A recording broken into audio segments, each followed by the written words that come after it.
मुझे मेरे घर के बाहर आज एक ऐसा पत्थर मिलता है जो कि दिखने में लकड़ी के जैसा था। हो सकता है वो किसी जमाने में लकड़ी ही रहा, लेकिन एक सेकेंड, लकड़ी आखिर पत्थर कैसे बनी? पहले तो ये समझो, ऐसी चीजों को ना फॉसिल्स कहा जाता है, जिसे हिंदी में जीवाश्म बोलते हैं। अब ये चीजें बनती कैसे?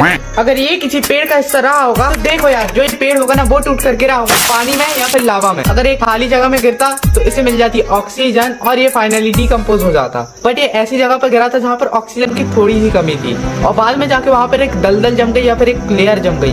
इसके बाद लेयर बाय लेयर जमती गई और उस पेड़ के आसपास से पूरी की पूरी ऑक्सीजन खत्म हो गई। जैसे आप किसी पत्ती को किसी बुक में दबा कर रखते हो तो उसके अंदर से सारा लिक्विड निकल जाता है, कुछ इस प्रकार से। उसी प्रकार जब कोई लकड़ी लेयर बाय लेयर से जब बहुत ज्यादा दब जाती है और उस पर बहुत ज्यादा प्रेशर पड़ता है तो उसके अंदर का सारा लिक्विड निकल जाता है और उसके अंदर के जो भी पदार्थ रहते हैं वो बाहर जाने लगते हैं, और जो मिट्टी में खनिज पदार्थ रहते हैं यानी कि मिनरल्स रहते हैं वो उस लकड़ी के अंदर आने लग जाते हैं। मोस्टली इसमें कैल्साइट, पायराइट एंड क्वार्ट्ज जैसे सिलिका इंसर्ट हो जाते हैं, मतलब के अंदर इसके चले जाते हैं, और जमीन के अंदर इस लकड़ी के ऊपर प्रेशर ज्यादा होने के कारण धीरे धीरे सॉलिड में कन्वर्ट हो जाती है। फिर आता है कहानी का मेन पॉइंट, मतलब कि प्लेट्सों का खिसकना। और वो कैसे खिसकती है? वो खिसकती है कि प्राकृतिक आपदाओं के कारण। जैसे इन प्लेट्सों में यानी कि लेयर्स में जैसे कुछ हलचलें होती है तो जो भी चीजें कन्वर्ट होकर रखी रहती है ना सॉलिड में, वो चीज धीरे धीरे खिसकते खिसकते ऊपर आ जाती है।